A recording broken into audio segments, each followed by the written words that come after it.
Good morning, everyone, and welcome to worship on Sunday, July the 4th, 2021. I'm so glad to be able to spend some time with you again this week, and I thank you for your patience and your prayers while I rested and started to recover from losing John. One of the blessings of our faith and having lived a life of love is that his death only robs me of his physical presence. And even that, we trust and we hope that we will see each other sometime again in God's presence. And for that, I'm very grateful.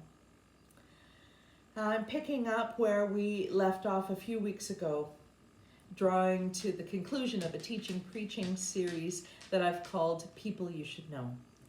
Every week we've met someone who may be familiar to you or maybe not so familiar to you in the New Testament, but whose story somehow yet still touches us today. And we've paired them up with modern day heroes of the faith who put into action the gospel teaching that was inspired by the life of Jesus. We've heard stories of radical forgiveness, radical boldness, radical love, and today we're going to talk about something that the church hasn't often talked about, and that is radical leadership. We're doing this because, for this particular day, because this week I celebrate the 4th anniversary of my ordination and the 4th anniversary of my call to St. Andrew's Knox in Fort Erie. And I have been very blessed in those 4 years. Who knew that half of the time would be spent in pandemic lockdown?